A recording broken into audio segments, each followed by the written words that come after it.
5 दिवस झालेल्या सतत पावसामुळं शेतकऱ्याची अपरिमित हानी झालेली आहे.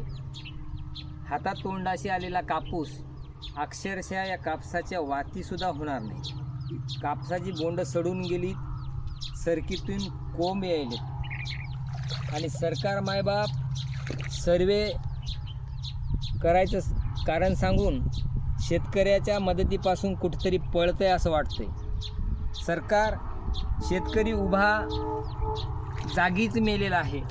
कारण शेतकऱ्याच्या कापसाच्या वातीला सुद्धा कापूस होणार नाही, कारण ही बोंड संपूर्णतः नासलेली आहेत आणि जी बोंड फुटली त्या बोंडातून त्या सरकीतून असे अंकुर बाहेर येत आहेत.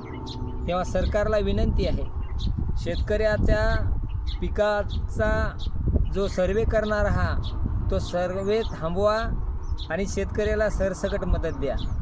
कारण ही आता सरकार शेतकऱ्याची ही आर्त हाक आहे.